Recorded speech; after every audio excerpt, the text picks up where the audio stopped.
Assalamualaikum warahmatullahi wabarakatuh. Salam, perkenalkan, saya Marta Ria Rizky Rinaldi dengan NIDN 0507079001. Saya merupakan dosen psikologi dari Fakultas Psikologi Universitas Mercu Buana, Yogyakarta. Di video kali ini, saya akan memaparkan mengenai pernyataan diri dosen dalam unjuk kerja Tridharma Perguruan Tinggi atau PDD UKT-PT di bidang pengajaran,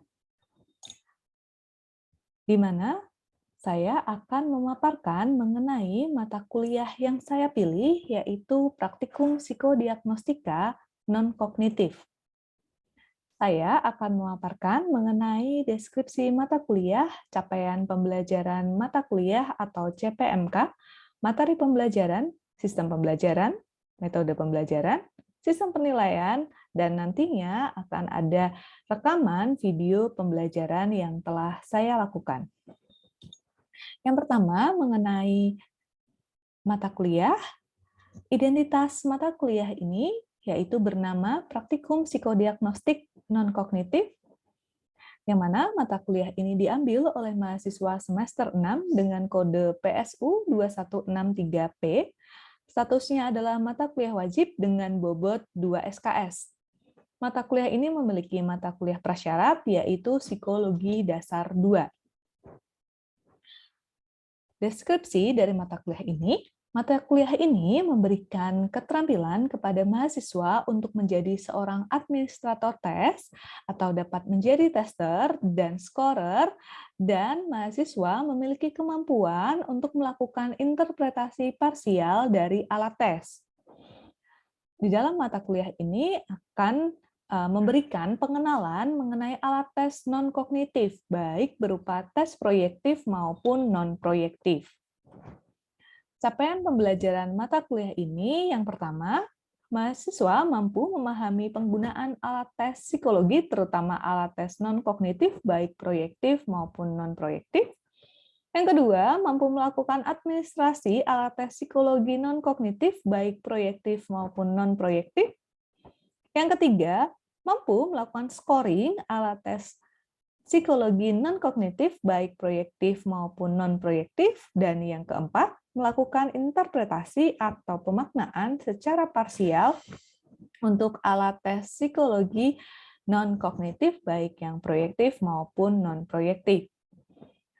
Materi dari perkuliahan ini yaitu kontrak dan pengantar, kemudian alat-alat tes psikologi yaitu Edward Personal Preference Schedule atau EPPS, 16 Personality Factor, Myers-Briggs Type Indicator atau MBTI, Papikostik, tes Baum, tes Draw a Person dan House 3 Person, tes Wartek, Thematic Apperception Test atau TAT, Suck Sentence Completion Test atau SSCT, dan tes Rorschach. Referensi yang digunakan yaitu menggunakan beberapa sumber-sumber referensi, yang mana referensinya selalu diupdate terus-menerus, terutama mengenai prinsip-prinsip di dalam pengetesan. Berikut ini merupakan sumber-sumber referensi yang digunakan, yaitu buku Projective Psychology, Clinical Approach to the Total Personality, Personality Testing History, Principle and Application, Handbook of Psychological Assessment, Psychological Testing, The Essential Guide to Using and Surviving the Most Popular Recruitment and Career Development Test, Psychological Testing, Principle, Application, and Issue, tes melengkapi gambar, tes Rorschach administrasi dan scoring, dan Essential of Psychological Testing.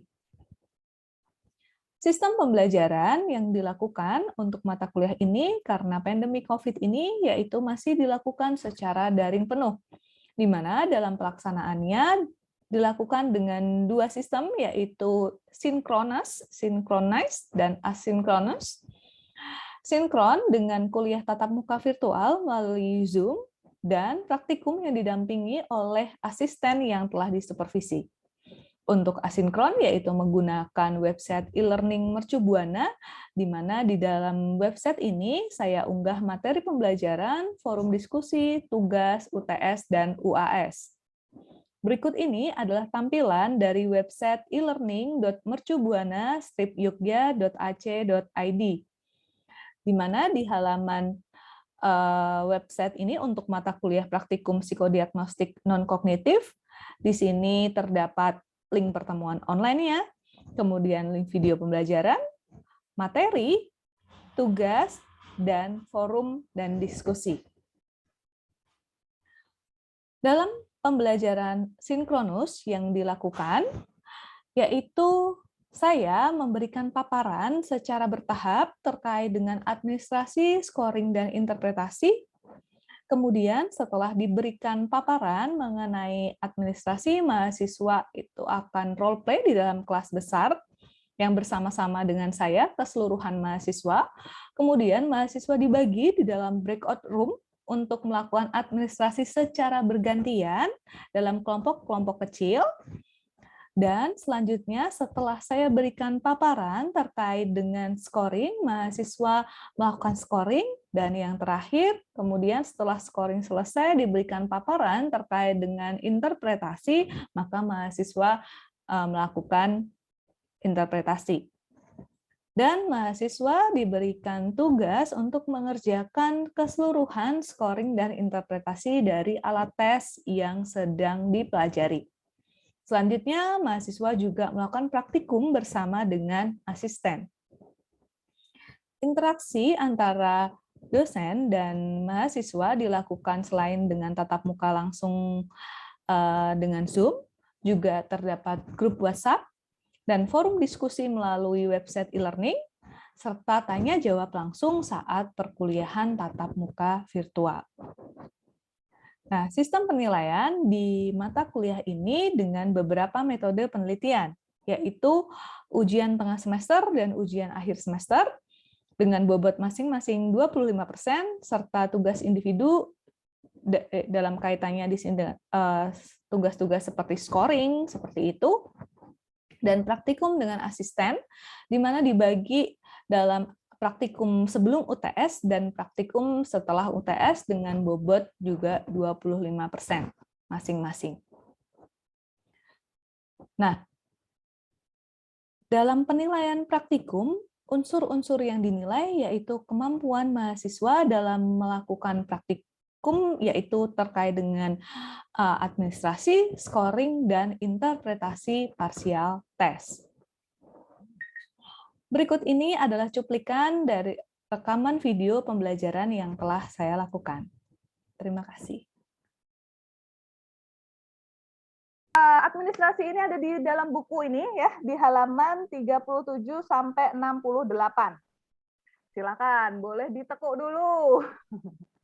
Boleh dipasang sticky note kalau punya.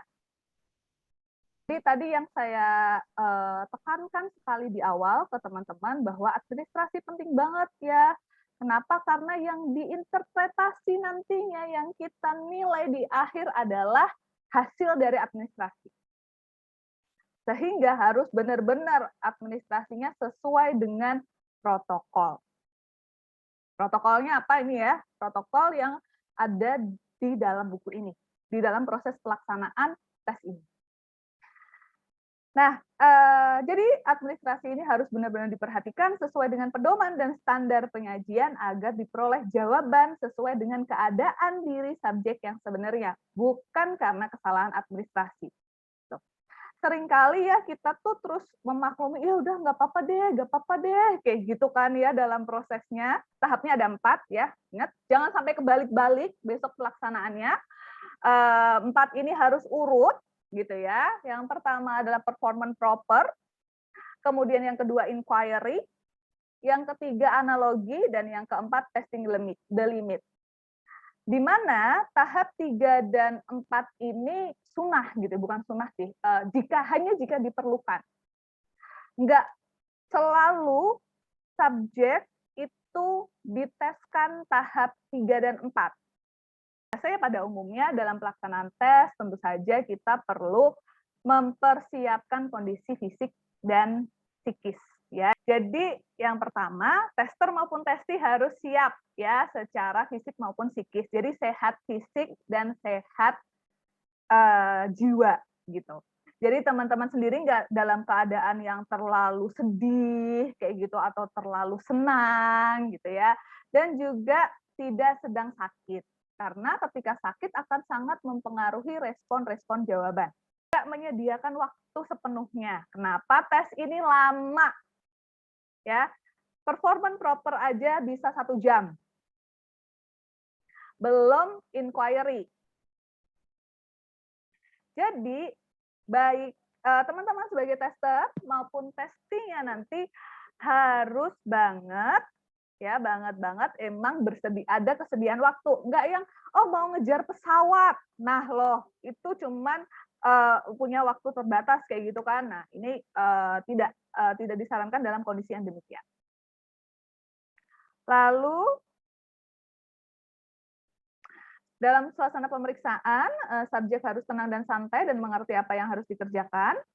Jadi tester harus membuat suasana bebas, rileks, namun terkontrol, biar jadinya di sini maksudnya tuh testingnya nggak dipaksa kayak gitu ya, atau terus dibatasi, ada banyak batasan-batasan. Balik lagi ini tetap tes proyektif.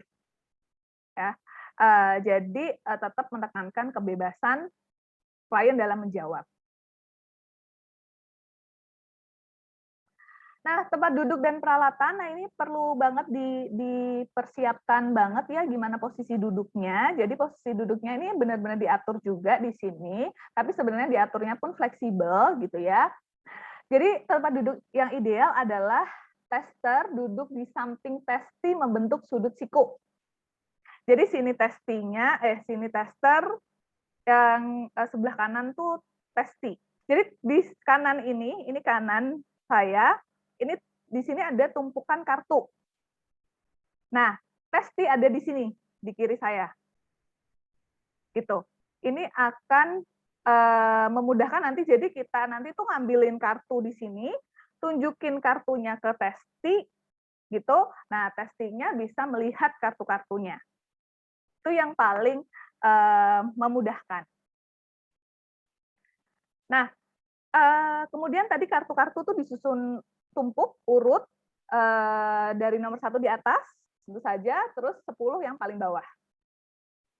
Nah, kemudian yang kita butuhkan adalah lembar jawab. Tadi lembar jawab yang saya tunjukkan ke teman-teman, dan yang teman-teman miliki, serta ada lembar lokasi, dan stopwatch dan alat tulis. Nah, jadi di sini kita nanti juga menghitung waktu reaksi dan waktu respon. Jadi teman-teman butuh stopwatch. Tadi yang seperti saya gambarkan ya. Jadi bentuk U, testingnya menghadap ke arah sana gitu. Kita kan menghadapnya ke depan sana. Macam ini. Atau bisa juga yang seperti ini. Nah, selanjutnya adalah instruksi. Jadi sebenarnya tidak ada instruksi dengan kata-kata yang baku untuk tes Rorschach. Nah, karena apa? Instruksinya, kata-katanya itu benar-benar akan menyesuaikan latar belakang subjek. Tapi ada ketentuannya, apa saja yang wajib banget untuk disampaikan. Nah, yang pertama yang harus disampaikan adalah menjelaskan tentang bagaimana kartu bercak tinta dibuat. Jadi kayak caranya bikin bercak tinta tuh gimana sih? Nah, terus kita akan menunjukkan kartu yang sesuai dengan yang tadi kita ceritakan itu. Nah, terus tugas subjek apa? Tugas subjek mengatakan apa yang dilihat dari kartu yang ditunjukkan itu. Nah, yang pertama untuk tadi ya menjelaskan cara membuat bercak tinta. Coba dong, boleh teman-teman ada gambaran nggak gimana kira-kira menceritakan ke subjek tentang membuat bercak tinta? Ada yang mau mencoba? Silakan.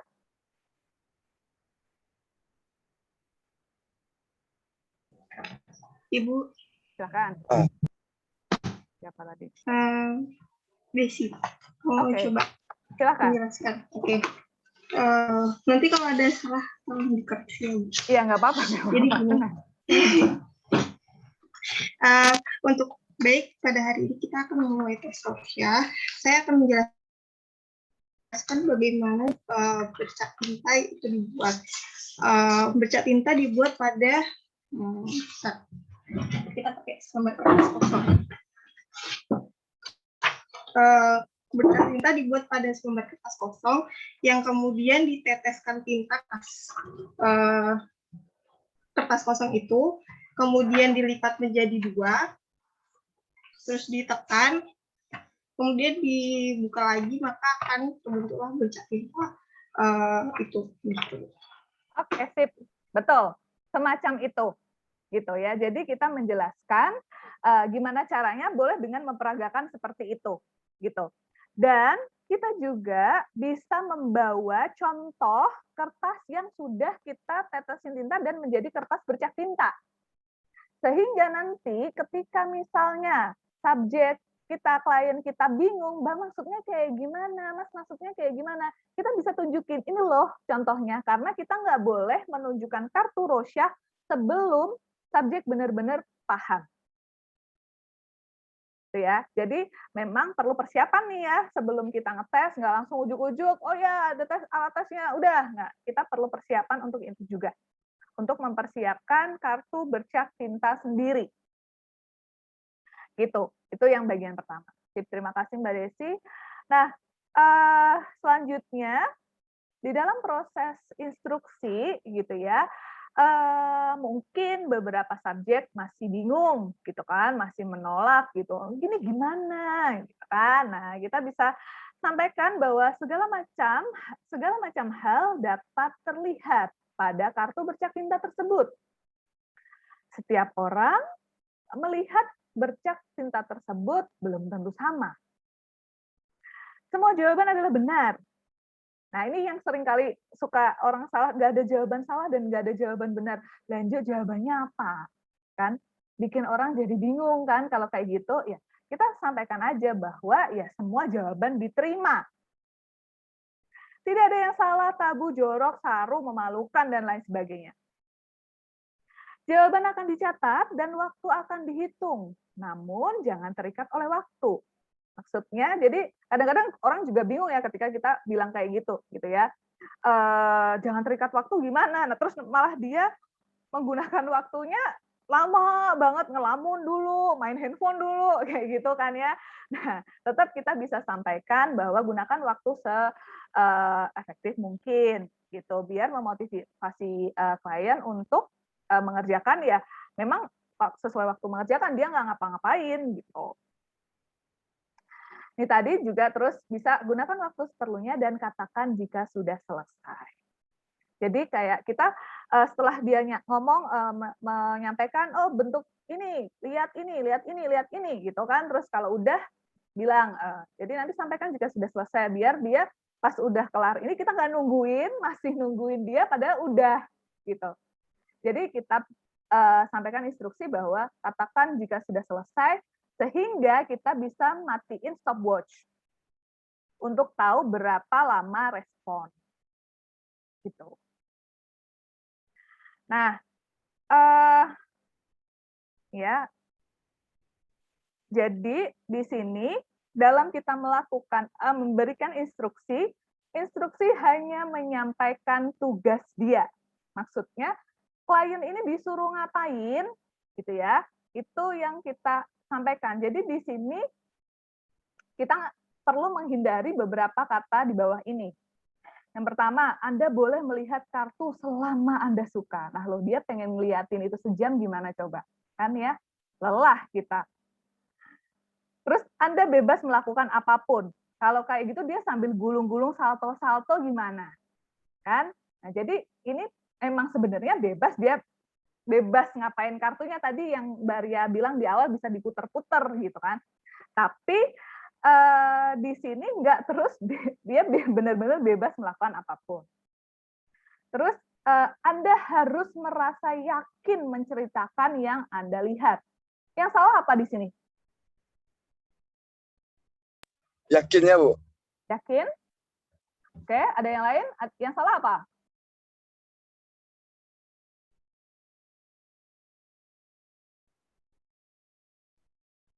Ketika kalimatnya kayak gini, Anda harus merasa yakin menceritakan yang Anda lihat. Kelirunya di mana? Mungkin di kata Merasa. harusnya. Seharusnya. Oke, Mas Ikram mau jawab lagi apa? Enggak, itu aja, Bu. Yakin tadi, Bu. Yakin, tetap yakin. Oke. Yang lain? Yakin seharusnya?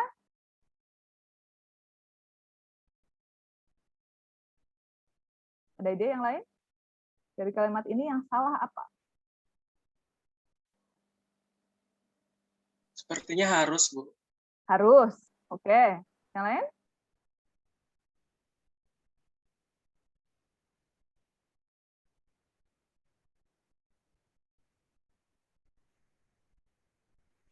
Apa?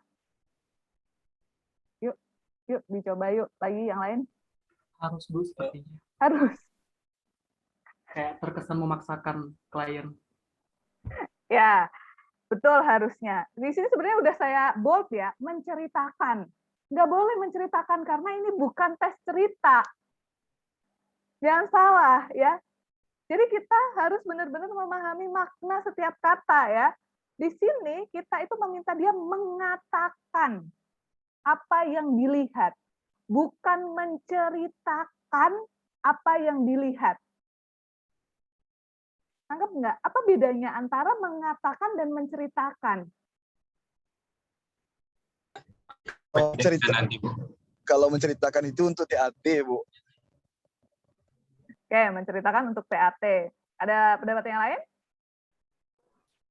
Kalau cerita panjang banget di alat tes. Jadi kalau hanya mengatakan simple, tegas, lugas, cepat gitu.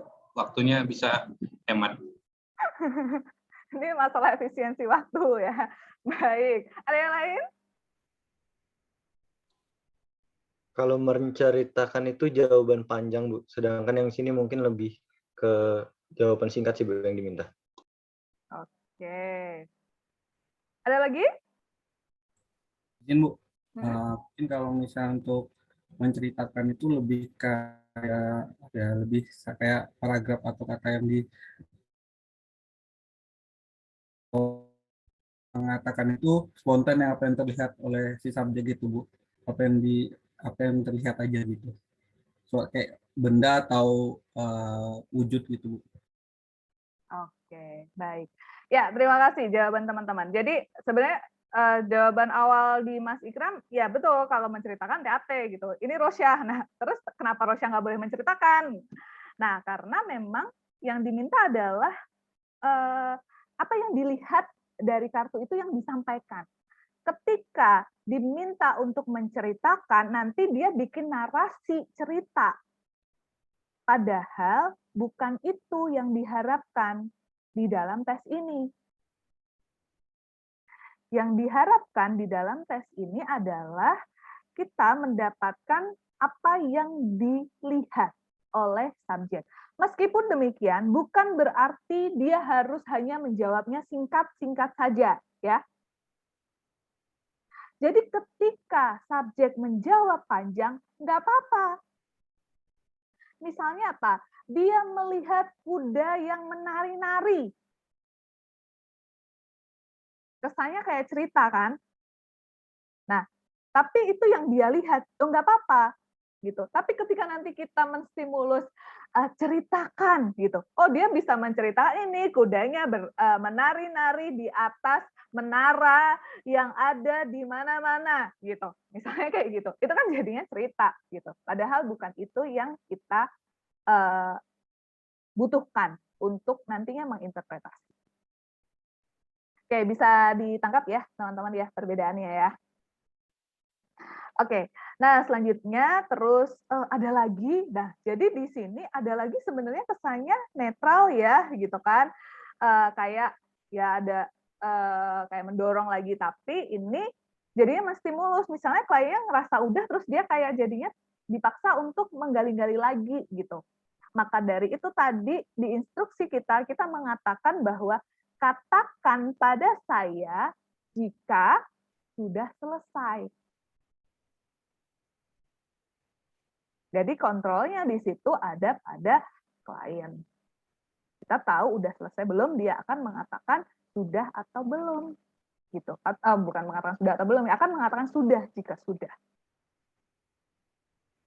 Oke, terus jangan, silakan, ya silahkan apa gitu dia nanya. Terus kita juga misalnya nanya gambar apa. Nah ini kan bukan gambar ya, kan ini adalah bercak. Gitu. Itu jadi ada beberapa hal ya teman-teman di sini yang perlu banget kita perhatikan karena akan ngaruh dalam proses menjawab klien. Nah, dari itu benar-benar proses administrasi ini detail.